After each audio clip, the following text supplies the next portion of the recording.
Hi friends, welcome back to my channel. Friends, direct topic చెప్తాను. మన డిస్క్రిప్షన్లో WhatsApp group ఉంది అని మీకు అందరికీ తెలిసిన విషయమే. వాట్సాప్ గ్రూప్లో కే హేమలత గారు ఏమడిగారంటే, సార్ డిజాస్టర్ మేనేజ్మెంట్ ఎలా ప్రిపేర్ అవ్వాలి, అసలు దాని గురించి ఐడియా సరిగ్గా లేదు, ఏం చదవాలి, అలాగే జిఐఎస్ గురించి కూడా అడిగారు. అసలు యాక్చువల్గా జియోగ్రాఫిక్ ఇన్ఫర్మేషన్ సిస్టమ్ గురించి అనేది డెప్త్ టాపిక్ అండి. అది అంటే మనం దేనికి ప్రిపేర్ అవుతున్నామో అది ముందు మనకి తెలియాలి. ఫస్ట్ ఆఫ్ ఆల్ ఏం చదివామని కాదు, ఎలా చదివాము, ఎంత చదివాము, ఎంతవరకు ఇంపార్టెంటు ఫిల్టరింగ్ చేయడం రావాలండి మెయిన్. ఇప్పుడు టెట్‌కో, డీఎస్‌కో ప్రిపేర్ అయితే టెట్ అనేది కొంచెం నన్ను అడిగితే నా దృష్టిలో నేను అంటే ఒక ఎనాలిసిస్ ప్రకారంగా టెట్ అనేది ఈజీ. చాలా ఈజీ. చాలా చాలా ఈజీ. కొంచెం ఆలోచన ఉండాలి. దాన్ని ఎలా ఫిల్టర్ చేయడం రావాలి. డీఎస్ అనేది కొద్దిగా అది కూడా ఈజీయే. ఎందుకంటే టెట్, డీఎస్ అనేది ఏంటంటే మనకు స్లిప్‌లు ఇస్తారండి ఆటోమేటిక్‌గా. అంటే మనకు సబ్జెక్ట్ ఏంటి, సిలబస్ ఏంటి మనకు తెలుసు. ఇప్పుడు ఏ కాంపిటీటివ్ ఎగ్జామ్‌కైనా సరే మనకి పలానా సబ్జెక్ట్ ఇస్తాడు, పలానా టాపిక్ ఇస్తాడు, పలానా ఇంపార్టెంట్ వస్తదనేది ఎవరు గెస్ చేయలేరు ఏ కాంపిటీటివ్ ఎగ్జామ్‌కైనా. ఈ టెట్, డీఎస్‌కి ఏంటంటే మనకి ఖచ్చితంగా థర్డ్ క్లాస్ నుంచి ఎయిత్ క్లాస్ వరకు లేదా 10థ్ క్లాస్ వరకు దట్స్ ఇట్ క్లోజ్డ్. అంటే మనకు ఆల్రెడీ స్లిప్‌లు ఇచ్చినట్టే. పలానా అకాడమిక్ బుక్సే కదా! అది కూడా మనం ప్రిపేర్ అయిన బుక్సే కదా! అని మాకు స్లిప్పులు ఇచ్చినట్టుగానండి నన్నడిగితే. కాబట్టి మనకేంటంటే టెట్టో, డీఎస్సీ చాలా ఈజీ. అందులో కూడా ఏంటంటే టెట్టో, డీఎస్సీ ఎడ్యుకేషన్ పర్పస్‌లో ఉన్నటువంటి కాంపిటీటివ్ ఎగ్జామ్ కాబట్టి ఎంత డెప్త్ చదవాలి, ఎంత కొంచెం డెప్త్‌నెస్ తగ్గించి చదవాలి, దాన్ని ఎలా తీసుకోవాలనేది కూడా మీకు మెయిన్ తెలియాలండి. ఇప్పుడు ఫస్ట్ మెయిన్ హేమలత గారు మీ గురించి అని కాదు, చాలామంది కొంతమంది కామెంట్స్ రూపంలో నాకు డిజాస్టర్ మేనేజ్మెంట్ అడిగారండి. ఈ టాపిక్ ఎస్పెషల్లీ ఈ సబ్జెక్ట్ ఏంటంటే మనకి సైకాలజీ పై సబ్జెక్టు మెథడ్స్ ఎలాగో ఈ డిజాస్టర్ మేనేజ్మెంట్ అనేది అంటే ఒక రకంగా చెప్పాలంటే మనకు మనంగా చదువుకొని ప్రిపేర్ అవ్వాల్సిన టాపిక్ ఇది. ఎందుకంటే ఇది కొన్ని కొన్ని కొన్ని ఉంటాయండి. ఇప్పుడు మ్యాథ్స్ కానీ మ్యాథ్స్ ఏంటంటే ఫార్ములాస్ సంథింగ్ ప్రొసీజర్ ఇవన్నీ రావు. దానికి ఎవరో ఒకరు ఎక్స్ప్లెయిన్ చేయాలి. ఓకే. నెక్స్ట్ ఇంకో కొన్ని కొన్ని ఏంటంటే ట్రిక్స్‌తోని గానీ, లాజిక్స్‌తో గానీ, కొన్ని కోడ్స్ రూపంలో గానీ, కొన్ని ఏ వేలో మనం గుర్తుపెట్టుకోవాలి ఏంటనేది కొంచెం ఎక్స్‌ప్లెయిన్ చేస్తే బావుంటది. ఆ టాపిక్స్ గుర్తుండే విధంగా కొన్ని లాజికల్‌గా మనం క్రియేట్ చేయొచ్చు. కానీ కొన్ని థియరీ వైస్ ఉంటాయి కదండీ! అంటే అవి క్షుణ్ణంగా మనం అర్థం చేసుకోవాలి. మనం చదువుతూ మనం అర్థం చేసుకోవాల్సిన టాపిక్ ఇది. ఎగ్జాంపుల్ మీకు ఆకలేస్తే నేను అన్నం తింటే మీకు ఆకలి తీరదండి. కాబట్టి ఎవరికి ఆకలిస్తే వారు అన్నం తినాలి. అలాగే కాంపిటీటివ్ ఎగ్జామ్‌లో డిజాస్టర్ మేనేజ్మెంట్ అనేది మనకు మనంగా ప్రిపేర్ అవ్వాలి. అంటే ఈ విపత్తులు ఎందువల్ల జరుగుతాయి? ఎలా జరుగుతాయి? దీన్ని ఎలా నివారించొచ్చు? అసలు ఏంటి ఇది? అసలు ఎలా చదవాలి? అసలు ఏంటి టాపిక్? ఏ వే ఫిల్టర్ చేయాలో నేను సింపుల్ వేలో ఇప్పుడు మీకు చెప్తాను. ఎక్కువ క్లాస్ పీకడం కాదండి. ఈ మోటివేషన్ అనేది ఏంటంటే ఫస్ట్ మీకు మీరు రియలైజ్ అవ్వాలి. ఆహా! ఇది థియరీ వైస్ మనం చదవాలి. మనం ప్రిపేర్ అవుతున్నాం. మీరు ఎగ్జామ్ రాస్తున్నారు కాబట్టి మీరు ప్రిపేర్ అవుతూ, మీరు దీన్ని ఎంతవరకు ప్రిపేర్ అవ్వాలి? దీనికి లిమిటేషన్ ఏంటి? దీనికి సరౌండింగ్‌లో ఉన్న సబ్జెక్ట్ ఎంతవరకు మనం డెప్త్‌కెళ్ళాలి? ఇవన్నీ కూడా మీకంటూ ఒక ఐడియాలజీ ఉండాలి. అలాగే డిజాస్టర్ మేనేజ్మెంట్ అనేది విపత్తుల గురించి థియరీ వైస్ అనేది. ఇది ప్రాక్టికల్‌గా గానీ, లేదంటే సంథింగ్ కోడ్స్ గానీ, లేదంటే మనకేదైనా వొకాబులరీ ఇబ్బంది పెట్టడం గానీ, లేదంటే కొన్ని words terminology French words, Latin words అలాంటివి ఏమి ఉండవు. మనకు క్లియర్‌గా తెలుగులో అర్థమైనట్టుగా ఉంటది. కాబట్టి ఇది మెయిన్ నేను చెప్పేదేంటంటే మహాభారతం అనేది ఆ మహాభారతం చెప్పండి అంటే అది చెప్పడానికి అవ్వదది. మనం వీక్షించాలి. మనం తెలుసుకోవాలి.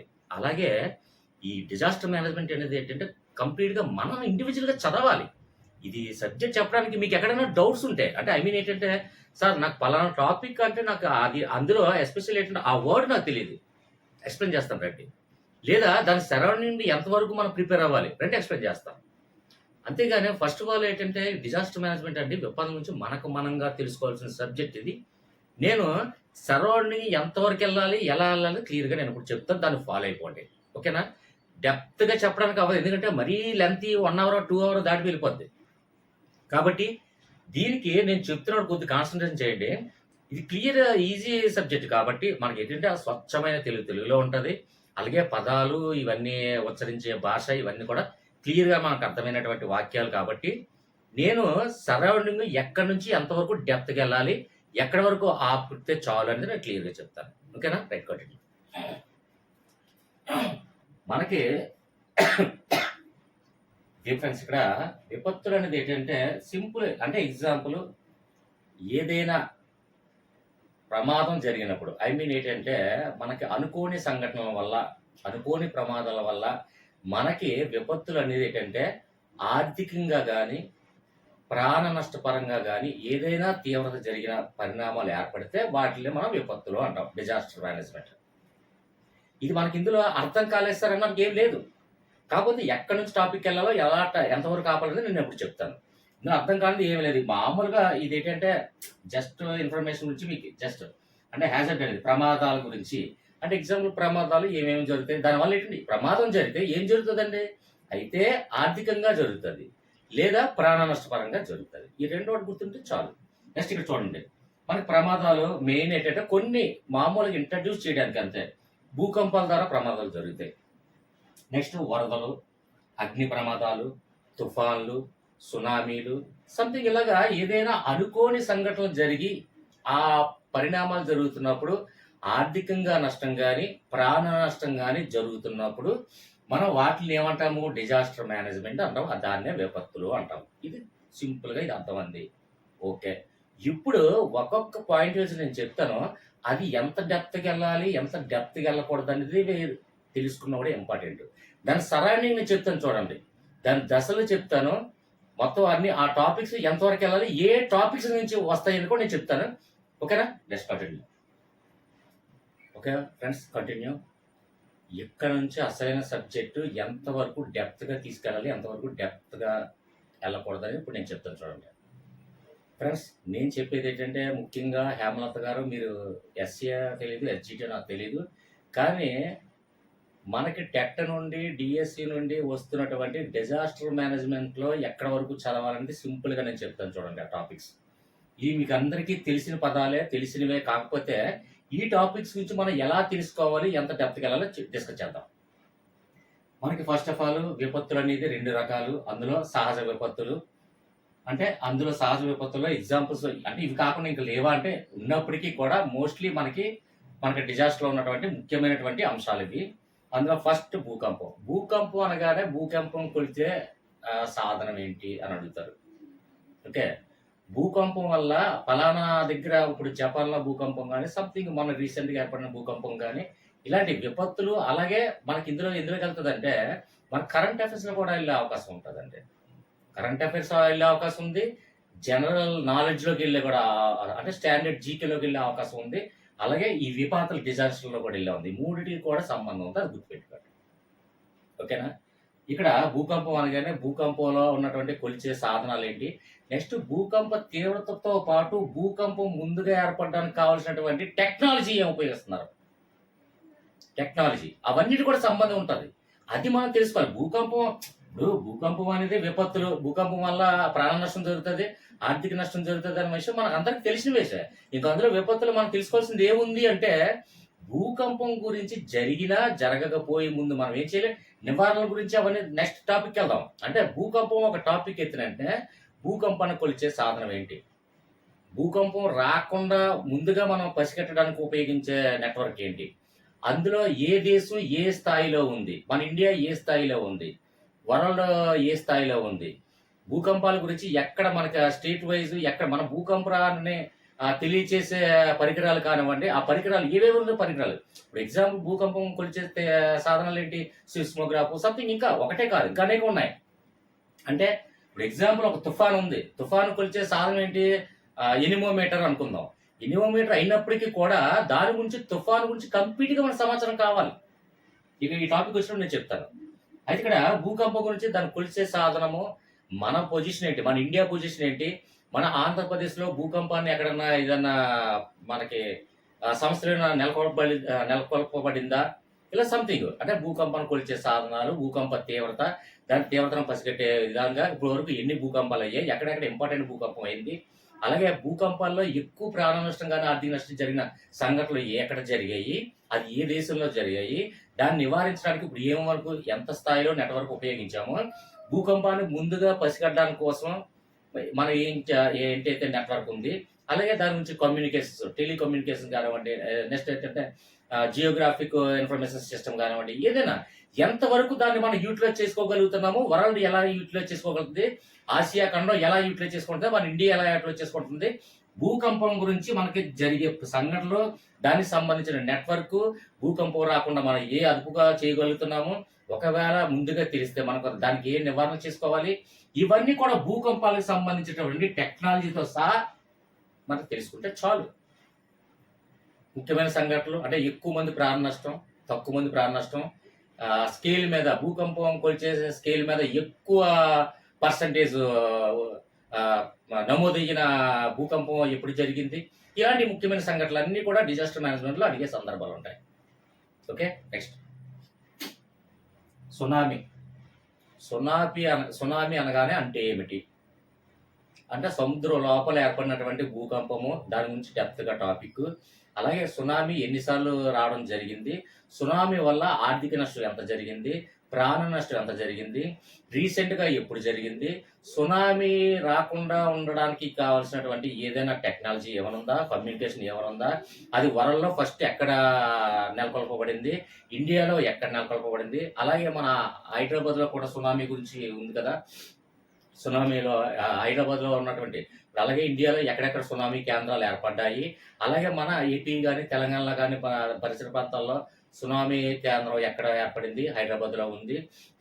ఇలాంటి సునామీ గురించి కేంద్రాలు ఏంటి, సునామీని కొలిచే సాధనాలు ఏంటి, అందులో ఏ సాధనాలు ఉన్నాయి, సునామీ వల్ల మొత్తం ఆ నష్టం, దానివల్ల ఏంటంటే జరిగే ప్రాణ నష్టం కానీ, ఆర్థిక నష్టం కానీ, ఎక్కడ ప్రారంభమైంది, ఎలా పుట్టింది, అసలు సునామీ ఏంటి, సునామీ రావడానికి కారణం ఏంటి, సునామీ కంట్రోల్ అయ్యే సాధనాలు ఏం కొనుక్కుంటున్నారు, ఇలాగ సునామీ గురించి డెప్త్ టాపిక్ మనకి సరౌండింగ్. మనకి ఏమీ లేదండి, ఇలాంటి పీడిఎఫ్లోనూ కానీ మెటీరియల్లో కూడా మ్యాక్సిమం దొరకవు. దాని డెప్త్ టాపిక్ కావాలంటే మనకి ఎప్పుడు పరిస్థితి అయితే జెమినీ ఉపయోగించండి, ఆర్టిఫిషియల్ ఇంటెలిజెన్స్ని ఉపయోగించండి, లేదంటే మనకు సింపుల్ వేలంటే అందరికీ తెలిసింది క్రోమ్ బ్రౌజర్ ఓపెన్ చేసి సునామీ గురించి కొంచెం డీటెయిల్స్ వివరంగా మనం ఏదైతే వాయిస్ ఓవర్ ఇస్తామో అది డీటెయిల్స్ ఇచ్చేస్తుంది. అది చాలు, మనకి డెప్త్ టాపిక్ అవసరం లేదు టెట్కి డిఎస్కి అయితే. ఓకే, తుఫాన్ ఇది మోస్ట్ ఇంపార్టెంట్, దీని గురించి ఎక్కువ అడగడం జరుగుతుందండి. డిజాస్టర్ మేనేజ్మెంట్లో ఎక్కువ అడిగేది ఏదన్నా మనకి విపత్తుల్లో, సహజ విపత్తుల్లో ముఖ్యంగా తుఫాన్ గురించి ఎక్కువ అడగడం జరుగుతుంది. ఏంటి సార్ దీనికి తుఫాన్ గురించి ఎక్కువ ఇంపార్టెన్స్ అండి, సునామీ కన్నా భూకంపం కన్నా ఎక్కువ తీవ్రత అంటే, తుఫాన్లకు ఉన్నటువంటి పేర్లు, తుఫాన్లు ఉన్నటువంటి స్టోరీ చాలా ఎక్కువ కొంచెం డెప్త్ ఉందండి. దీనికి ఎగ్జాంపుల్ ఏంటంటే, తుఫాన్లు ఎన్ని రకాలు ఉన్నాయి, ఏ ప్రాంతంలో ఏర్పడితే ఆ తుఫాన్కి ఏం పేరు పిలుస్తాము, పేర్లు ఉన్నాయి. ఇవన్నీ కూడా మీకు డెప్త్ టాపిక్ కావాలంటే డిస్క్రిప్షన్లో వాట్సాప్ గ్రూప్ ఉంది, వాట్సాప్ గ్రూప్ రండి, నేను చెప్తాను, ఎక్స్ప్లెయిన్ చేస్తాను. అంటే ఎగ్జాంపుల్ తుఫాన్ల పేర్లు ఉన్నాయి, రకరకాల పేర్లు ఏంటి. ఇప్పుడు తుఫాన్ల పేర్లు అనేది ఇప్పుడు ఏంటంటే బంగాళాఖాతంలో ఒక తుఫాను, బంగాళాఖాతంలో ఏర్పడినటువంటి తుఫానుకు ఒక పేరు. నెక్స్ట్ ఏంటంటే హిందూ మహాసముద్రము, అరేబియా సముద్రంలో ఏర్పడినటువంటి తుఫానుకు ఒక పేరు.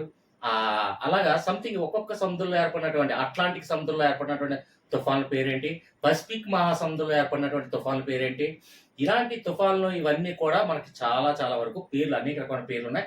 అవన్నీ కావాలంటే అందులో నేను ఇంట్రొడ్యూస్ చేస్తాను. ఇప్పుడు ఒక్కొక్క దాని గురించి చెప్పారంటే దాని గురించి అట్లాంటిక్ సముద్రంలో దీన్ని అంటారు, నెక్స్ట్ ఏంటంటే కొలరోడలు అంటారు, సంథింగ్ ఇలా రకరకాలుగా, అంటే పసిఫిక్ సముద్రంలో ఇలాగన్న పేర్లు ఉంటాయి. ఇలాంటి రకరకాలన్నీ విభజించాల్సి వస్తుంది మీకు. ఇప్పుడు అవన్నీ కావాలంటే మనం అందరూ డిస్కస్ చేద్దాం. ఏ సముద్రంలో ఎక్కడ తుఫాన్ ఏర్పడితే దానికి ఎందుకు పేరు పెడతారు. నెక్స్ట్ ఇంకొక విషయం ఏంటంటే, తుఫాను పేరుతో పాటు తుఫాను తీవ్రత బట్టి, నెక్స్ట్ తుఫాను తీవ్రతను కొలిచే సాధనాలు, దానికి ఎన్ని రకాలైనటువంటి ఇవి ఉన్నాయి, మీటర్స్ కనుక్కోవడం జరిగింది. నెక్స్ట్ ఏంటంటే అత్యధిక వర్షపాతం కలిగిన తుఫాను కలిగిన ప్రదేశాలు, నెక్స్ట్ ఏంటంటే స్టేట్ లెవెల్ కానీ, నెక్స్ట్ ఏంటంటే సెంట్రల్ లెవెల్ కానీ, నెక్స్ట్ వరల్డ్ లెవెల్లో కానీ, నెక్స్ట్ ఏంటంటే సముద్ర లెవెల్లో కానీ, అంటే ఏంటంటే అరేబియా సముద్రంలో ఏర్పడినటువంటి అతిపెద్ద తుఫాన్ ఏది, లేదంటే అట్లాంటిక్ మహాసముద్రంలో ఏర్పడినటువంటి అతిపెద్ద తుఫాన్ ఏంటి, ఆ తుఫాను వల్ల అత్యధికంగా నష్టపరిణామం ఏ విధంగా జరిగింది, ప్రాణ నష్టమా, ఆర్థిక నష్టమా. నెక్స్ట్ ఇంకొక విషయం ఏంటంటే చాలా మందికి తెలియని విషయం ఏంటంటే, కొంతమంది ఎవరో సమ్మన్ పర్సన్ నన్ను అడిగారండి, మొన్న వచ్చినటువంటి నీలం తుఫాను, హుదూద్ తుఫాను, ఇలా రకరకాల తుఫాను పేర్లు పెట్టడం జరిగింది కదా, ఆ తుఫాను పేర్లు ఎవరు పెడతారు, తుఫాను పేర్లు ఎవరు పెడతారు? ఆ తుఫాను పేర్లు ఎందుకు పెడతారు? ఎలా పెడతారు? ఏంటి పెడతారు? దీని గురించి డెప్త్ టాపిక్ కావాలండి ఈ తుఫాను గురించి. తుఫాను పేర్లు ఉంటది. తుఫాను తీవ్రత బట్టి దాన్ని ఏ దాంట్లోకి పెట్టాలనేది కూడా ఉంటది. నెక్స్ట్ అలాగే తుఫాన్లు ఎక్కడ ఏర్పడితే దాని యొక్క సముద్రం పేర్లు బట్టి ఉంటది. నెక్స్ట్ ఏంటంటే ఏ ప్రదేశంలో ఏర్పడితే దానికి తుఫాను పేర్లు ఎవరెవరు పెడతారు? తుఫాను పేర్లు ఎందుకు పెడతారు? తుఫాను పేర్లు అసలు ఎలా పెట్టడం జరుగుతుంది? దీని సింపుల్‌గా ఒక ముక్కలో నేను చెప్తాను. ఎగ్జాంపుల్ మనకు బాగా ఇంపార్టెంట్ అందరికీ తెలిసిన విషయం హుదూద్ తుఫాన్. హుద్ అంటే ఏంటి? హుద్ అనేది ఏంటంటే ఒమన్ దేశపు అక్కడ అత్యంత వేగంగా ఎగిరే పక్షి పేరు హుద్. అంటే పక్షి పేరు అది. అక్కడ ఒమన్ కంట్రీలో అత్యంత వేగంగా ఎగురుతున్నటువంటి పక్షి పేరు. ఆ పక్షి పేరు అక్కడ అది ఎందుకు పెట్టారు? హుద్హుద్ అని ఎందుకు పెట్టారు? మనం ఇష్టం వచ్చినట్టు ఒక నెమలో లేకపోతే ఒక సింహమో ఒక టైగర్ మనం పెట్టుకోవచ్చు కదా! అంటే మనకి ఈ తుఫాన్లు ఎలాగంటే ఒక సర్కిల్ అండి. సింపుల్‌గా మనకు అర్థమయ్యే విధంగా చెప్పాలంటే ఇప్పుడు మనకి అరేబియా మహాసముద్రం లేదంటే హిందూ మహాసముద్రంలో ఏర్పడుతున్నటువంటి సముద్రాల పేర్లు మనం కొన్ని కంట్రీస్ అంటే మనకి అందులో ఎన్ని కంట్రీస్ ఉన్నాయి? 13 దేశాలు ఉన్నాయి. మన ఏషియన్ కంట్రీస్‌లో మన చుట్టూ సరౌండింగ్ ఉన్నటువంటి మనం ఏర్పరచుకున్నటువంటి సంస్థ అనుకోండి. ఇది జస్ట్ మీకు అర్థమయ్యే విధంగా. అందులో 13 దేశాలు ఉన్నాయి. 13 దేశాలు ఒక్కొక్క తుఫాను ఏర్పడుతున్నప్పుడు ఒక్కొక్కటి అంటే ఫస్ట్ మనం ఇండియా పెట్టుకున్నాం. తర్వాత శ్రీలంక, తర్వాత పాకిస్తాన్, తర్వాత ఒమన్ కంట్రీ. ఇలా ఒక్కొక్క కంట్రీ ఒక్కొక్క తుఫానుకి ఏర్పడుతున్న పేర్లు పెట్టుకునే ఆ అవకాశం మనం కల్పించుకుంటాం.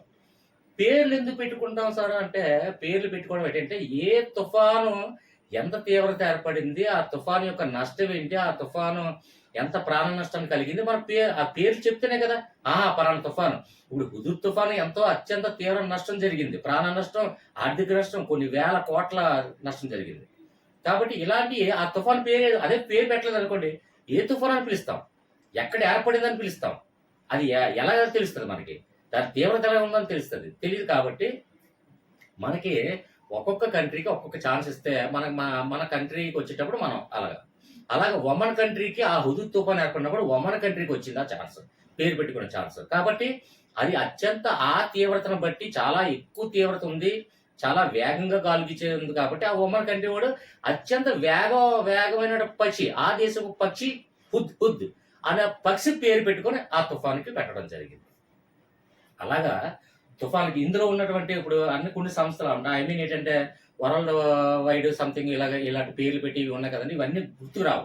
అన్నీ ఒక్కసారి గుర్తురావంటే అది నోట్ చేసుకొని తీసుకురావాలి. అలాగే ఈ తుఫాన్లు బాధిత ప్రాంతాలు అది పేర్లు పెట్టుకుని నిర్వహించుకున్నటువంటి ఆ కంట్రీస్ ఏంటి, ఆ కంట్రీస్ తాలూకు సంస్థల పేరు ఏంటి, టోటల్ అంటే యూనియన్ ఏంటి, యూనియన్ పేర్లు ఇవన్నీ మనం జాగ్రత్తగా నోట్స్ రాసుకోవాలి. అది మనకు కావాల్సినటువంటి తుఫాను గురించి. ఈ తుఫాను గురించి కొంచెం డెప్త్ టాపిక్ ఉంటుందండి. కావాలంటే మనం డిస్కస్ చేద్దాం గ్రూప్లో. నెక్స్ట్ వరదలు ఎక్కువ ఎక్కడ మనకి కాశ్మీర్ కానీ నెక్స్ట్ ఏంటంటే ఉత్తరాఖండ్ ఇలాంటి వరదలు అనేక వరదలు చూస్తాం. అని ఇక్కడే కాకుండా నెక్స్ట్ ఏంటంటే అమెరికాలోని రష్యాలో కూడా వరదలు వచ్చినప్పుడు చాలా వరకు అమెరికాలో ఎక్కువ వరదలు వచ్చినాయి. దాని నష్ట తీవ్రత, దాని యొక్క ప్రాణ నష్టం ఇవన్నీ కూడా మనం లెక్కలు వేసుకుంటే అవన్నీ చూసుకుంటాం. సార్ ఇంకొక విషయం ఏంటంటే వరదలకి తుఫాన్కి వ్యత్యాసం ఏంటి సార్ అని కొంతమంది అడుగుతా ఛాన్స్ ఉంది. అది కూడా అడుగుతున్నారు. తుఫాన్ ఏంటంటే తుఫాన్లు ఏదైనా ఏర్పడినప్పుడు దాని తర్వాత జరిగే ప్రమాదాలే ఈ వరదలు. అంటే ఏంటంటే తుఫాను వల్ల జరిగే నష్టాలు. తుఫాను అధికంగా ఎక్కువ వర్షపాతం కురిసింది. ఆ కురిసిన వల్ల నదులు, కట్టడాలు, డ్యాములు నిండిపోయి అది వరదలుగా పారి అధిక తీవ్రంగా బిల్డింగ్లని లేదంటే ప్రాజెక్టులని లేదంటే సంథింగ్ కాలువలని ఇవన్నీ నెక్స్ట్ ఆర్థిక నష్టం, ప్రాణ నష్టం అన్నీ జరుగుతుంది. ఇది వరదలు. అంటే తుఫాన్కి వరదలకి ఏంటి? తుఫాను జరగడం వల్ల వరదలుగా అవి ప్రభావితం చెందాయి కాబట్టి వరదల నష్టాలు, వరదల తీవ్రతలు ఇవన్నీ కూడా మనకు కావాల్సిందే. కరువు అనేది మనకి ఇక్కడ ఆర్థిక మాంద్యం కూడా ఏర్పడుతుందండి. కరువు అనేది ఏంటంటే కరువు గురించి ఇది విపత్తుల రకాలు కదా, కరువు ఏర్పడడం దానికి దీనికి పెద్ద ఇదే ఉండదు అని అనుకుంటాం. కానీ కరువు అనేది ఇప్పుడు తుఫాన్ల వల్ల లేదంటే సునామీ వల్ల లేకపోతే వరదల వల్ల, భూకంపం వల్ల ఏర్పడడం కాకుండా ఇంకే సహజంగా ఏర్పడవండి. సహజంగా ఏర్పడి చాలా రకాలుగా ఉన్నాయి, అనేక రకాలుగా ఉంటాయి. కాబట్టి ఈ కరువులు అనేది అంటే వర్షాలు పండక లేకపోతే సంథింగ్ భూమిలో ప్రాబ్లం ఉండో సంథింగ్ వైరస్ వచ్చో డిజాస్టర్ సంథింగ్ ఇవన్నీ కూడా డిజాస్టర్లు అంటే ఇవి సహజంగా ఏర్పడినటువంటి ప్రమాదాలు. ఇప్పుడు ఈ వైరస్‌లు ఇవన్నీ ఏంటంటే అవి మానవాళి క్రియేట్ చేసుకున్నటువంటి విపత్తులు. అంటే ఏవైనా సరే కరువు రూపంలో ఏర్పడిన ఈ తుఫాన్లు, సునామీలు, భూకంపాలు అనేవి ఇవి కాకుండా చాలా రకాలైనటువంటివి ఉన్నప్పటికీ కూడా ఏదైనా సరే కరువు గురించి కూడా కొంచెం తెలుసుకోవాలి. అంటే ఎక్కువ కరువు ఏ సంవత్సరంలో ఏర్పడింది? పలానా రాజుల కాలంలో ఏర్పడిందా? ఎక్కువ కరువు అంటే వర్షాలు పండకో, భూములు ఎండిపోయో సంథింగ్ ఏదో ఒక డిజాస్టర్ జరిగో, ఏదో సంథింగ్ కరువులు ఎందువల్ల వచ్చాయి? దాని తీవ్రత ఏంటి? దాని నష్టం ఏంటి? దాని ప్రాణ నష్టం ఏంటి? దాని ఆస్తి నష్టం ఏంటి? ఆ కరువుని ఎలాగా మనం ముందుగా కరువు నుంచి ముందుకెళ్ళడం జరిగింది? ఇవన్నీ ప్లానింగు ఇవన్నీ కూడా అన్నీ వస్తాయి. ఓకే.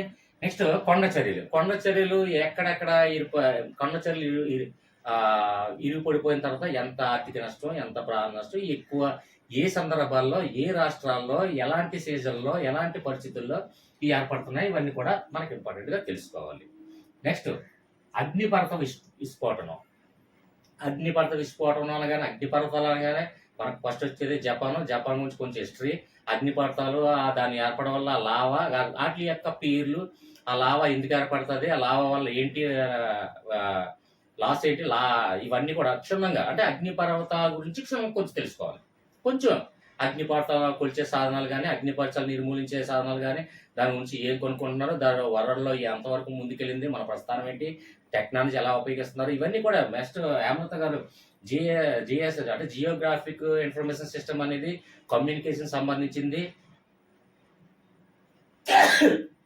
అమ్మా! రామా! కొంచెం ఫీవర్, కోల్డ్ ఉందండి. దయచేసి ఏమనుకోకండి. Sorry for the disturbance. కాబట్టి ఈ జియోగ్రాఫిక్ ఇన్ఫర్మేషన్ సిస్టమ్ అనేది మొత్తం టోటల్‌గా ఇవన్నిటికి వర్తిస్తాయి. కాకపోతే ఏంటంటే అది ఎప్పుడు క్రియేట్ చేశారు? దానివల్ల ఏంటి బెనిఫిట్? దానివల్ల ఎక్స్‌పర్ట్స్ ఎవరున్నారు? అందులో ఇండియా స్థానం ఏముంది? ఇలాంటి జీఎస్ గురించి ఎక్కువ డెప్త్‌గెళ్ళిపోకండి. ఎందుకంటే హేమలత గారు ఇది మనకి మనం ఎడ్యుకేషన్ కాంపిటీటివ్ ఎగ్జామ్ కాబట్టి మనకి ఎంతవరకు కావాలో అంతవరకు తీసుకుంటే చాలు. ఇది ఒక గ్రూప్ 2 లెవెలో లేదా గ్రూప్ 1 లెవెలో అనుకోండి ఈ జీఏఎస్ గురించి క్షుణ్ణంగా మనకు అంటే ఇప్పుడు ఏఐ గురించి ఆర్టిఫిషియల్ ఇంటెలిజెన్స్ కానివ్వండి, లేదంటే కమ్యూనికేషన్ సిస్టమ్ కానివ్వండి, శాటిలైట్ సిస్టమ్ కానివ్వండి, ఇవన్నీ క్షుణ్ణంగా కొంచెం డెప్త్‌గా కావాలి. మనకి టెట్‌కి, డీఎస్‌కి అంత డెప్త్ అవసరం లేదు. జేఏఎస్ గురించి దాని ఫుల్ ఫామ్ ఏంటి? దాన్ని ఎక్కడ అవి నిర్వహించారు? ఏ కంట్రీలో స్థానం ఏంటి? మన కంట్రీ స్థానం ఏంటి? ఆ జేఏఎస్ గురించి కొంచెం పైన అలా సరౌండ్ చేసుకుంటే చాలు. ఎక్కువ డెప్త్‌కి వెళ్ళిపోకండి. టెట్‌కి, డీఎస్‌కి వరకు మాత్రం. మీరు గ్రూప్ 1కి, గ్రూప్ 2 ప్రిపేర్ అవుతారంటే కొంచెం డెప్త్‌కి వెళ్ళిపోండి. అప్పుడు నేను కావాలంటే ఇంకా డెప్త్ చెప్తాను. ఓకే. అగ్నిపర్వత విస్ఫోటనం ఇవన్నీ కూడా క్షుణ్ణంగా అంటే మనం ఏదైనా ఒక సాధన విపత్తులు ఏర్పడినప్పుడు ఆ విపత్తుల గురించి దానికి ఏంటి? దానికి అంటే కొలిచే సాధనాలేంటి? దానికి ఏవేవి ఉపయోగిస్తున్నారు? దానికి ఎక్స్‌పర్ట్స్ ఎవరు? ఏ కంట్రీస్ ఎలా ఉన్నది? దానికి ఇవన్నీ ఆ సరౌండింగ్ నేర్చుకుంటే చాలు. Okay. Next one okay friends continue చూడండి ఇక్కడ.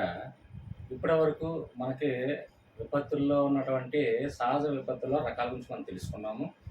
అంటే నేను ఏవేవి ఎక్కడి నుండి సరౌండింగ్ ఎలా ప్రిపేర్ అవ్వాలి? ఏ నోట్స్ రాసుకోవాలనేది మీకు ఇన్ఫర్మేషన్ పాస్ చేశాను కాబట్టి ఇక్కడ నుంచి సింపుల్‌గా టప్ అని టచ్ చేసుకొని వెళ్ళిపోతాను. నెక్స్ట్ ఇక్కడ మానవ నిర్మిత విపత్తులు. అంటే మానవుల నిర్మిత అంటే ఏంటి? మానవులు చేసుకున్న తప్పుల వల్ల జరిగే ప్రమాదాలు అని అర్థం. ఓకే. అందులో పారిశ్రామికంగా అంటే పరిశ్రమల్లో ఉన్నటువంటి మనకి మిస్టేక్స్ ఏమన్నా ఉంటే పరిశ్రమల్లో ఉన్నటువంటి ఏదైనా ప్రమాదాలు ఇవన్నీ కూడా ఇందులోకి వస్తది. అందులో పరిశ్రమల గురించి ఎప్పుడు కూడా మనకి ముఖ్యమైనటువంటి పరిశ్రమలో జరిగినటువంటి ప్రమాద సంఘటన గురించి క్షుణ్ణంగా తెలుసుకోండి. ఒక నోట్స్ రాసుకోండి. ఎక్కువ డెప్త్‌గా చెప్పట్లేదు. ఓకే. నెక్స్ట్ రసాయనాలు ఏదైనా లీకేజ్ అయితే చూడండి ఇప్పుడు ఎగ్జాంపుల్ రీసెంట్‌గా జరిగినటువంటి రసాయనాలు కొన్ని ఉన్నాయి. మిథైల్ అని ఇలా సంథింగ్ కొన్ని అంటే ఆ రసాయనాలకు సంబంధించిన పేర్లు, ఆ రసాయనం వల్ల ఎక్కడ ఏ ప్రమాదాలు జరిగాయి, వాటి గురించి రసాయనాల గురించి ఆ రసాయన లీకేజ్ వల్ల ఏంటి ప్రాబ్లమ్ జరుగుతది? ఆర్థిక నష్టమా? లేకపోతే ప్రాణ నష్టమా? సంథింగ్ అలాగంటే ఇవి కూడా ఇండస్ట్రియల్ రంగంలోనే కొన్ని రసాయన లీకేజ్‌ల వల్ల అనేక ప్రమాదాలు జరిగాయి. ఆటిల గురించి కొంచెం తెలుసుకోండి. ఇది మనకి క్రోమ్ బ్రౌజర్‌లోకెళ్ళండి. పరిశ్రమలో జరిగినటువంటి విపత్తులు ఏమన్నా లిస్ట్ కావాలంటే టపక్కుమని వచ్చేస్తది. అలాగే రసాయన లీకేజ్ గురించి, ఆ రసాయనాల గురించి క్షుణ్ణంగా తెలుసుకునంటే అది కూడా మనకి క్రోమ్ బ్రౌజర్‌లో వచ్చేస్తది టాపిక్. దాన్ని ఫిల్టర్ చేసుకొని కొంచెం నోట్స్ రాసుకోండి అంతే. నెక్స్ట్ అణుప్రమాదం అనేది జరిగితే ప్రభావం ఎంత? నెక్స్ట్ అణుప్రమాదాలు జరగకుండా తీసుకున్నటువంటి ప్రపంచంలో ఇప్పుడు ఆ ఎగ్జాంపుల్ ఐక్యరాజ్యసమితి అణుప్రమాదాలు జరగకుండా, యుద్ధాలు జరగకుండా ఎందుకంటే యుద్ధం జరిగితే అణుప్రమాదం జరిగే ప్రమాదం ఉంది. అణుబాంబులు వేసే ప్రమాదం ఉంది. నెక్స్ట్ ఏంటంటే ఏ దేశం దగ్గర అణుశక్తి ఎంతవరకు ఉంది, రష్యా దగ్గర ఎంత ఉంది, అమెరికా దగ్గర ఉంది, ఇండియా దగ్గర ఎంత ఉంది, ఇవన్నీ కూడా మీకు కావాలంటే క్రోమ్ బజ్లో ఉంటుంది, లేదంటే డెప్త్గా మనం డిస్కస్ చేద్దాం. మొత్తం నేను అణు ప్రమాదం దీనికి దానికి అంటే అమెరికా దగ్గర అణు సామగ్రి ఎంత ఉంది, అలాగే దీని దగ్గర ఎంత ఉంది, అణు అణు అణు ప్రమాదాలు జరగకుండా శాంతియుతంగా ఏ ఒప్పందాలు జరిగాయి, ఇప్పుడు జరుగుతున్నటువంటి యుద్ధాలు, ఉక్రెయిన్ యుద్ధం కానివ్వండి, లేదంటే ఇరాన్ యుద్ధం కానివ్వండి, ఇజ్రాయెల్ అమెరికా యుద్ధం కానివ్వండి, అణు ప్రమాదాలు జరగకుండా ఏంటి ఉన్నాయి, దాంట్లో మెయిన్ అణు ప్రమాదాలు జరగకుండా తీసుకున్నటువంటి యుద్ధాలు, నెక్స్ట్ ఏంటంటే అణు నిల్వలు ఎవరి దగ్గర ఎంత ఉన్నాయి, ఇవన్నీ కూడా అణు గురించి, అణు బాంబుల గురించి, అణు శక్తి గురించి, అణు సామర్థ్యం గురించి దాని గురించి కొంచెం డీటెయిల్స్ తెలుసుకోవడం అంటారు. నెక్స్ట్ అగ్ని ప్రమాదాలు రీసెంట్గా అనకాపల్లి ఉప్పాడ సంథింగ్ పరవాడ అనుకుంటాను, ఒక ఇండస్ట్రియల్లో సంథింగ్ ఏదో అగ్ని ప్రమాదం జరిగి కొంతమంది ప్రమాదం జరిగింది. ఇలాంటి ప్రమాదాలు జరుగుతున్నప్పుడు అతిపెద్ద ప్రమాదాలు అది ఎక్కడెక్కడ జరిగాయి, ఎంత ప్రాణ నష్టం, ఎంత ఆర్థిక నష్టం, నెక్స్ట్ ఏ గవర్నమెంట్ దానికి ఎంతెంత మంజూరు చేసింది, ఇవన్నీ కూడా కావాల్సిందే. ఎందుకంటే ఇంపార్టెంట్ అంటే ఇప్పుడు రీసెంట్గా అగ్ని ప్రమాదం జరిగినప్పుడు నారా లోకేష్ గారు అలాగే మన డిప్యూటీ సీఎం పవన్ కళ్యాణ్ గారు వచ్చి పలానా ఎంత కాంపెన్సేషన్ ఇస్తామని, అలాగే వారి కుటుంబాలు ఆదుకుంటామని, ఎంత కాంపెన్సేషన్ ఎంత అమౌంట్ కూడా అడిగే ఛాన్స్ ఉంది. అది కరెంట్ అఫైర్స్ అవ్వచ్చు, అది విపత్తుల్లో కూడా రావచ్చు, కాబట్టి చూసుకోండి. నెక్స్ట్ రైళ్ళు, రోడ్లు ప్రమాదాలు జరిగే సంఘటనలు దాన్ని జరగకుండా ఏం చేసుకుంటున్నాము, దానివల్ల ఆర్థిక ప్రాణ నష్టాలు ఎక్కడెక్కడ జరుగుతున్నాయి, పెద్ద పెద్ద వంతులు ఎక్కడెక్కడ ప్రాజెక్టులు నిర్మిస్తున్నారో ఆ ప్రాజెక్టుల వల్ల ఏంటి, ఎక్కడన్నా డ్యామేజ్ అయింది, ఎంత ఆర్థిక నష్టం, ఎంత ప్రాణ నష్టం, దీని సరౌండింగ్ ఈ ప్రమాదాలు విపత్తులు అండి. అంటే రైలు ప్రమాదాలు అత్యంత పెద్దవి ఏంటి, అలాగే రోడ్డు ప్రమాదాలు అత్యంత పెద్దవి ఏంటి, ఎంతమంది ఎక్కువ మంది చనిపోయిన సంఘటనలు కానీ ఇలాంటి విపత్తులకి దీనికి సంబంధం కాబట్టి అవన్నీ కూడా క్లియర్గా నోట్స్ రాసుకోండి, important notes. Okay, next continue. ఇది చాలా ఇంపార్టెంట్. మనకి టెట్ నుంచి కానివ్వండి, డిఎస్ నుంచి కానివ్వండి వస్తున్నటువంటి దశలు, అంటే ఈ స్టెప్ బై స్టెప్లో ఏంటి ఆ దశలు ఏంటి, ఇది ఎన్నో దశ అనడం జరుగుతుంది. ఆ టాపిక్ ఇది మనకి ఇప్పుడు వరకు ఏంటంటే మనకి విపత్తుల గురించి తెలుసుకున్నాం, అంటే సహజ విపత్తులు, మానవ నిర్మిత విపత్తుల గురించి తెలుసుకున్నాము. ఇప్పుడు ఏంటంటే మోస్ట్లీ ఏంటంటే నివారణ గురించి తెలుసుకుందాం. ఇక్కడికి వచ్చే ఈ టాపిక్ కాకుండా ఇంకా 2-3 టాపిక్లు ఎక్స్ట్రా ఉన్నప్పటికీ కూడా అది అంత అనవసరమైన టాపిక్కే. ఎందుకంటే దాని నుంచి మనం ఏంటంటే మనగా చదువుకోవాల్సిన థియరీ టైప్ అవ్వండి. కాబట్టి ఇది మోస్ట్లీ మనకి ఇంపార్టెంట్. మనకి సహజ విపత్తులు, అలాగే మానవ నిర్మిత విపత్తులు, దాని నివారణ గురించి మనం క్లుప్తంగా తెలుసుకోవాలి. క్లుప్తంగా మనం చుట్టూ సరౌండింగ్ ఉన్నటువంటి మ్యాటర్ మనం నేర్చుకుంటే చాలు. ఇంకా చూడండి, ఫస్ట్ నివారణ ప్రివెన్షన్ అండి. నివారణ ఏంటంటే ఇది మొట్టమొదటి దశ అంటాం. అంటే అసలు ఆ ప్రమాదం జరగకుండానే చూసుకోవాల్సిన ఫస్ట్ బాధ్యత మనది నివారణ. ప్రివెన్షన్ అంటే ఏంటి, అసలు ప్రమాదం అది జరుగుతుంది అని మనం తెలుసుకున్న తర్వాత ముందుగానే అసలు ఆ ప్రమాదాన్నే జరగకుండా మనం నియంత్రించడమే ఈ నివారణ, ప్రివెన్షన్ అని అంటాం. నెక్స్ట్ ఉపశమనం ఏంటంటే ప్రమాదం మనకు తెలుసో తెలియకో సంథింగ్ ప్రమాదం జరిగిపోయింది, ప్రమాదం జరిగిన వెంటనే రెస్పాండ్ అయ్యి మనకి ఉపశమనం అంటే కాస్త ప్రమాద తీవ్రతను తగ్గించి మనం చేసుకోవడం, మిటిగేషన్ అంటాం మనం. అంటే ప్రమాద తీవ్రతను తగ్గించి ఎంతో కొంత ఉపశమనం పొందడం. అంటే వెంటనే మనం చర్యలు తీసుకున్నాం, ప్రమాదం జరిగింది తెలిసిన వెంటనే విత్-ఇన్ సెకండ్స్ 1 minute-లోనే మనం వెళ్ళి అక్కడ మనం దాని యొక్క ఏంటి ఆ ప్రమాద తీవ్రతను మనం తగ్గించగలండి. అయితే అది ఆర్థిక నష్టం కానివ్వండి, ప్రాణ నష్టం కానివ్వండి, సంథింగ్ ఏ నష్టమైనా సరే వెంటనే మనం పరిణామం తీసుకొని మన పరిణామాల్లో అందులో పార్టిసిపేట్ చేసి ఆ తీవ్రతను తగ్గించగలిగితే దాన్నే ఉపశమనం అంటే సెకండ్ స్టేజ్. అంటే ఇక్కడ ఫస్ట్ స్టేజ్ ఏంటి, ప్రమాదం జరగకుండా చూసుకున్నాం, ఇక్కడ ప్రమాదం జరిగిపోయిన వెంటనే అంటే జరిగిన నష్టాన్ని కొంచెం తగ్గించుకోవడం, ఎంతో కొంత వెంటనే మనం యాక్షన్ తీసుకున్నాం అనుకోండి, వెంటనే కొంచెం ప్రమాదం తగ్గుతుంది. ఓకే, నెక్స్ట్ వన్ సిద్ధత. ఇక్కడ ప్రిపేర్డ్నెస్ అనేది ఏంటంటే సిద్ధత అనేది ఇక్కడ మనకి సిద్ధంగా ఉండడం అనుకుంటాము. నెక్స్ట్ ఏంటంటే ఇక్కడ మాక్ డ్రిల్స్ నిర్వహించి అంటే ఆ తీవ్రతను కొంచెం కాపాడడం. అలాగే శిక్షణ తీసుకున్న వాళ్ళందరూ కూడా ఈ విపత్తులు జరిగేటప్పుడు, డిజాస్టర్ జరిగేటప్పుడు ఏంటి శిక్షణ తీసుకున్నారు అంటే ఆర్పిఎఫ్ కానివ్వండి, సంథింగ్ స్పెషల్ ఫోర్స్ కానివ్వండి, నెక్స్ట్ ఏంటంటే సంథింగ్ డిపార్ట్మెంట్, పోలీస్ డిపార్ట్మెంట్ కానివ్వండి, సంథింగ్ ఏదైతే మెడికల్ డిపార్ట్మెంట్ కానివ్వండి, ఆ డిపార్ట్మెంట్ శిక్షణ తీసుకున్న అందరూ కూడా వచ్చి అందులో పార్టిసిపేట్ చేయడం, సంసిద్ధంగా ఉండడం. నెక్స్ట్ ఏంటంటే హెచ్చరిక వ్యవస్థలు. ఇది ఇంపార్టెంట్ అండి. హెచ్చరిక వ్యవస్థలు మేడం ఇందాక మీరు అడిగే చూడండి, జియోగ్రాఫిక్ ఇన్ఫర్మేషన్ సిస్టమ్ గురించి, ఈ హెచ్చరిక వ్యవస్థల గురించి ఏంటంటే telephone communication, GAS, satellite, something network, fifth generation, artificial intelligence, ఇలాంటి నెట్వర్క్ సంబంధించిన అన్ని కూడా ఇక్కడికి వస్తుంది. ఇక్కడ కొంచెం డెప్త్గా టాపిక్ చూడండి.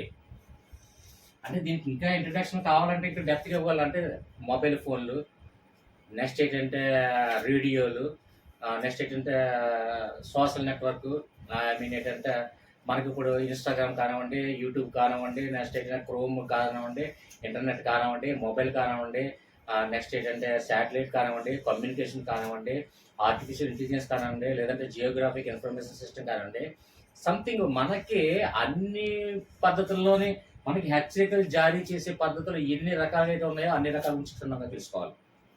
అంతకుమించి ఎక్కువ డెప్త్ చెప్పను, ఎక్కువ అవసరం లేదు కూడా. జస్ట్ దాని ఫుల్ ఫామ్స్ అవి ఎక్కడెక్కడ ఉన్నాయి, ఏంటి, దాని వ్యవస్థలు ఎలా యూజ్ చేసుకుంటున్నాం, దానికి ఇంపార్టెన్స్ ఏంటి అని క్షుణ్ణంగా తెలుసుకుంటే సరిపోతుంది. ఓకేనా? నెక్స్ట్ వన్ చూద్దాం. చూడండి, ఇక్కడ స్పందన అంటే రెస్పాండ్ అవ్వడం అంటే ఏదైనా ఒక హఠాత్తుగా ప్రమాదం జరిగినప్పుడు రెస్పాన్స్ అయ్యే వాళ్ళు ఎవరెవరు ఉంటారు. ఇక్కడ ఫస్ట్ ఆఫ్ ఆల్ రక్షణ చర్యలు అంటే police department, special force, next మనకి ఎమర్జెన్సీ పర్పస్లో యూజ్ చేస్తున్నటువంటి మెడికల్ రంగం కానీ, ఆహారం, నీళ్లు, మెడిసిన్లు, నెక్స్ట్ ఇవన్నీ కూడా ఇందులోకి వచ్చేస్తాయి రెస్పాన్స్ అవ్వడం. చాలా ఇంకా ఇదేంటంటే మనం క్లియర్గా ఎక్కువగా ఎక్స్ప్లెనేషన్ ఇచ్చిన టైం వేస్టే. ఎందుకంటే మనం క్లియర్గా దీనికి సరౌండింగ్ ఉన్నది అర్థం చేసుకొని ఆలోచించుకోవడమే. ఓకేనా? నెక్స్ట్ వన్ చూద్దాం. ఇక్కడ పునరుద్ధరణ అంటే జరిగిన ప్రమాదాన్ని మళ్ళీ పునరుద్ధరణ చేసుకోవడం. అంటే ఆర్థిక నష్టం కానీ, ప్రాణ నష్టం కానీ మళ్ళీ పునరుద్ధరణ చేసుకోవడం. అంటే మనకి ఇప్పుడు కట్టడాలు కూలిపోతే దాని కట్టడాలు మళ్ళీ నిర్మించుకోవడాలు, రోడ్లు, భవనాలు ఏమైనా కూలిపోతే అవన్నీ నిర్మించుకోవడాలు, అలాగే జీవనోపాధి ఆర్థిక నష్టం కలిగింది కాబట్టి జీవనోపాధి మళ్ళీ పునరుద్ధరించుకోవడాలు, ఇవన్నీ కూడా జరుగుతాయి. ఇక్కడ మనం ఫస్ట్ ఇది దశల రూపంలో అడగడం జరుగుతుంది కాబట్టి ఫస్ట్ ఆఫ్ ఆల్ మనం ఏం ఆలోచిస్తాం, ఒక ప్రమాదాన్ని జరగకుండా చూసుకుంటాం. తర్వాత ఒక ప్రమాదం జరిగింది, దానికి ఉపశమనం అంటే తక్కువ ప్రమాదం జరిగే విధంగా మనం చూసుకుంటాం. నెక్స్ట్ ఏంటంటే ప్రమాదం జరిగిన వెంటనే నువ్వు రెస్పాన్స్ ఎంతమంది ఎలా వచ్చి ఏం చేసుకొని దాన్ని కాపాడుకున్నామా అని చూసుకొని దానికి మొత్తం ఏం కావాలో అవన్నీ సమకూర్చుకుంటాం. తర్వాత ఫైనల్గా పునరుద్ధరణ అంటే ప్రమాదాలు జరిగినటువంటి నష్టాన్ని మళ్ళీ తిరిగి మనం పునరుద్ధరణ చేసుకోవడం. ఇదే విపత్తుల్లో ఉన్నటువంటి ప్రధానమైన అంశాలు. ఇక విషయానికి వస్తే విపత్తుల్లోనే ఇంకొన్ని విషయాలు ఏంటంటే తుఫాను మీరు గుర్తుపెట్టుకోవాల్సింది నేను చెప్పలేనిది చెప్పకూడదు. అంటే ఐ మీన్ ఏంటంటే అది సులభతరమైనటువంటి విషయాలు కాబట్టి మనం ఆలోచించుకోలే కెపాసిటీతో ఉండాలి కాబట్టి నెక్స్ట్ ఏంటంటే తుఫాన్లు వచ్చేటప్పుడు, భూకంపాలు వచ్చేటప్పుడు, సునామీలు వచ్చేటప్పుడు, వరదలు వచ్చేటప్పుడు, అగ్నిపర్వతాలు ఏర్పడేటప్పుడు, ఇలాగా ప్రమాదాలు జరిగేటప్పుడు ఏ ప్రమాదం జరిగినప్పుడు ఏం చెయ్యాలి అని అడుగుతున్నారంటే అది గుర్తుపెట్టుకోండి. చాలా సింపుల్. ఇప్పుడు ఎగ్జాంపుల్ మనకేంటి, వరదల్లో వచ్చాయనుకోండి ఎత్తైన ప్రదేశానికి వెళ్ళాలి, ఇలాంటివి. తుఫాన్లు వచ్చాయనుకోండి బయట తిరగకుండా, నదుల చుట్టుపక్కల కాకుండా ఇంట్లో జాగ్రత్తగా ఉండాలి అత్యధిక ఎత్తైన ప్లేస్లో. ఇలాంటి సునామీలు వచ్చేటప్పుడు సముద్ర మట్టానికి చాలా ఎత్తులో ఉండాలి, ఎత్తులోకి వెళ్ళాలి, ఇలాంటివి ఉంటాయి కదా. అలాంటివన్నీ కూడా తగిన చర్యలు తీసుకోవడానికి కావలసినటువంటి ఈ ప్రమాద జరిగినటువంటి విపత్తులు అన్నీ కూడా ఆడడం జరుగుతుంది. అంటే తుఫాను జరిగినప్పుడు నువ్వు చేసే ప్రథమ కర్తవ్యం ఏంటి, సునామీ వచ్చినప్పుడు నువ్వు చేసే ప్రథమ కర్తవ్యం ఏంటి, ఇలాంటివి వచ్చేటప్పుడు నువ్వు ఏ జాగ్రత్త తీసుకుంటావు అని అడుగుతున్నారో అది మాకు చాలా సింపులే కాబట్టి నాకు ఎక్కువ ఎక్స్ప్లెయిన్ చెయ్యను. ఓకేనా? క్లియర్గా మీకు అర్థమైంది అనుకుంటాను. నెక్స్ట్ ఇంకో విషయం ఏంటంటే ఇక్కడ మనకి ఇంపార్టెంట్ బిట్ అండి ఇది NDMA. ఇది ఎప్పుడు ఏర్పడింది అంటే 2005 అండి. ఇది NDMA అంటే ఏంటంటే నేషనల్ డిజాస్టర్ మేనేజ్మెంట్ అథారిటీ. ఎప్పుడు ఏర్పడింది అంటే 2005 అని గుర్తుపెట్టుకోండి. దీనికి అధ్యక్షుడు ఎవరంటే సెంట్రల్లో ప్రధానమంత్రి, స్టేట్లో అయితే ముఖ్యమంత్రి అవుతారు. ఈ స్టేట్ అంటే ఇక్కడ SDMA అవుతుంది. అంటే నేషనల్ డిజాస్టర్ మేనేజ్మెంట్ అథారిటీ 2005లో ఏర్పడింది. దీనికి అధ్యక్షుడు ప్రధానమంత్రి. అలాగే స్టేట్ డిజాస్టర్ మేనేజ్మెంట్ అథారిటీ, దీనికి అధ్యక్షుడు ఎవరు అవుతారు, ఆయా ముఖ్యమంత్రి అవుతారు. తెలంగాణలో అయితే తెలంగాణ, ఏపీ అయితే ఏపీ. ఇంకొక విషయం ఏంటంటే దీనికి కొంచెం డెప్త్గా కన్ఫ్యూజ్ చేసి అడిగే ఛాన్స్ ఒకదేనా ఉంటుంది. ఏముంటుందంటే మనకి ఆబ్జెక్టివ్ ప్రశ్నల్లో ఎప్పుడైనా అబ్జర్వ్ చేయండి, ఎన్డీఎంఏకి అధ్యక్షుడు ఎవరు అనేటప్పుడు ప్రధానమంత్రిని మనకు తెలుసు కదా. కానీ కొన్ని సందర్భంలో ప్రధానమంత్రి ఉండకపోతే అప్పుడు ఏంటి పరిస్థితి? ఇలా కన్‌ఫ్యూజ్ చేసే ఛాన్స్ ఉంది. నేను చూసాను కూడా అలాగా. అప్పుడు ఎప్పుడు కూడా డిజాస్టర్ మేనేజ్మెంట్ ఎప్పుడు కూడా ప్రధాని లేని సందర్భంలో, అంటే ఆ ఆబ్జెక్ట్‌లో ప్రధాని లేకపోతే మాక్సిమం 99% అది హోంశాఖ నిర్వాహితుడు మాత్రమే చూసుకుంటారు. హోంశాఖ అధిపతి ఎవరైతే అవరో వాళ్ళు ఆ అధ్యక్షుడు అవుతారండి. ఎందుకంటే హోంశాఖకి ఎందుకు ఇవ్వడం జరుగుతుందంటే, హోంశాఖ వెంటనే అంటే మనకి రక్షణ చర్యలే ఎక్కువగా అందులో. ఇప్పుడు డిజాస్టర్ మేనేజ్మెంట్ అనేది ఏంటంటే రక్షణ చర్యలతో ముడిపడి ఉంటుంది కాబట్టి హోంశాఖకి దాని సంబంధం ఎక్కువ ఉంటుంది కాబట్టి ప్రధానమంత్రి లేని సందర్భంలో ఆబ్జెక్టివ్ ప్రశ్నల్లో, ఆబ్జెక్టివ్ ఆన్సర్స్‌లో ప్రధానమంత్రి లేకుండా హోమ్ మినిస్టర్ ఉన్నట్లయితే హోమ్ మినిస్టర్ పెట్టండి. అది గుర్తుపెట్టుకొని కొన్ని సందర్భాల్లో కన్‌ఫ్యూజ్ చేసి ఇచ్చేది బిట్టు. నేను చూసాను కాబట్టి. అలాగే స్టేట్ గవర్నమెంట్‌లో కూడా ఎక్కువగా అంటే ఈ డిజాస్టర్ మేనేజ్మెంట్ అనేది హోంశాఖకి ఎక్కువగా ఇవ్వడం జరుగుతుంది. హోంశాఖకి ఇవ్వలేని పక్షంలో ఎవరికిస్తారండి అంటే వ్యవసాయ శాఖ మనకి ఇస్తాడు. ఇది ఎందుకంటే వ్యవసాయానికి సంబంధించిందే ఎక్కువ ఈ విపత్తులు, తీవ్ర నష్టాలు అంటే పంటలు, పొలాలు ఇవన్నీ నష్టాలు ఏంటంటే ఎక్కువ వ్యవసాయానికి సంబంధించి ఉంటుంది. కాబట్టి ఇక్కడ మనం ఆబ్జెక్టివ్ పర్సన్ ఇచ్చినప్పుడు ఆ ఆన్సర్‌ని బట్టి మనం ఆలోచించి పెట్టగల మేధాశక్తి మన దగ్గర ఉండాలి. ఇది కన్‌ఫ్యూజ్ చేసే అవకాశం ఉండాలి. డిజాస్టర్ మేనేజ్మెంట్‌లో ప్రధానమంత్రి లేనప్పుడు హోంశాఖ మినిస్టరే అధ్యక్షుడు అవుతాడు. అలాగే స్టేట్ గవర్నమెంట్‌లో ముఖ్యమంత్రి లేని సందర్భంలో హోంశాఖ మినిస్టరే అధ్యక్షుడు అవుతాడు. అది గుర్తుపెట్టుకోవాలి. అంటే కొన్ని సందర్భంలో ఉండకపోవచ్చు. ఇక్కడ ఎక్కడా కూడా మనకి అధ్యక్షుడు ఎవరు అంటే ముఖ్యమంత్రి అని చెప్పాలి. కానీ అక్కడ ముఖ్యమంత్రి లేని సందర్భంలో మాత్రం హోంశాఖకి మాత్రం ఈ ప్రిఫరెన్స్ ఇవ్వండి అని నేను చెప్తున్నాను. ఓకేనా? అంటే ఇలాంటి టెక్నిక్స్ ఇలాంటి కొన్ని కొన్ని మార్చిస్తే కన్‌ఫ్యూజ్ అయ్యే ఛాన్స్ కూడా ఉంటది. ఆ ఒక బిట్ కూడా పోకూడదనే ఉద్దేశంతో నేను ఎక్స్‌ప్లెయిన్ చేస్తాను. Okay friends. వీడియో నచ్చినట్లయితే దయచేసి లైక్ చేయండి. అలాగే సబ్స్క్రైబ్ చేయండి. అలాగే జాయిన్ బటన్ ద్వారా జాయిన్ అయ్యి మెంబర్‌షిప్ తీసుకున్న వాళ్ళకి నేను ఇచ్చే ప్రిఫరెన్స్ ఏంటంటే ఏ కాంపిటీటివ్ ఎగ్జామ్ ప్రిపేర్ అయినా, ఏ సబ్జెక్ట్‌లో డౌట్ ఉన్నా, ఏ వీడియో కావాలన్నా first preference goes to joiners. మీరు జాబ్ అచీవ్ అయినంత వరకు మీకు మెంబర్‌షిప్ తీసుకున్న వాళ్ళకి నేను ఎప్పుడు కూడా తోడుగా ఉంటాను. ఆ విషయాన్ని గుర్తుపెట్టుకోండి. నెక్స్ట్ ఏంటంటే ఓన్లీ డిజాస్టర్ మేనేజ్మెంట్ అనేది ఒక థియరీ వైజ్ కాబట్టి కొంచెం డెప్త్‌గా మనం అర్థం చేసుకొని చదువుతూ ఉండాలని చెప్పాను. హేమలత గారు మీ గురించి ఈ వీడియో చేయడం జరిగింది. అది గుర్తుపెట్టుకోండి. నెక్స్ట్ విషయం ఏంటంటే ఇందులో ఎక్కడైనా ఒక తుఫాను గురించి దాని గురించి ఇప్పుడు ఏదో తుఫాను గురించి ఇంకా డీటెయిల్స్ కావాలి. సార్ నాకు ఇంకా డీటెయిల్స్ కావాలండి అన్నారనుకోండి. డిస్క్రిప్షన్‌లో వాట్సాప్ గ్రూప్ ఉంది. వాట్సాప్ గ్రూప్‌లో నేను డిస్కస్ చేస్తాను. నేను ఎక్స్‌ప్లెయిన్ చేస్తాను. Okay friends. వీడియో నచ్చినట్లయితే లైక్ చేయండి. దయచేసి పాజిటివ్ కామెంట్స్ ఇస్తారని నేను ఎదురు చూస్తుంటాను. మీ ఇచ్చే పాజిటివ్ కామెంట్స్ బట్టే నెక్స్ట్ మంచి వీడియోతో మళ్ళీ మీ ముందుకు వస్తాను. Until then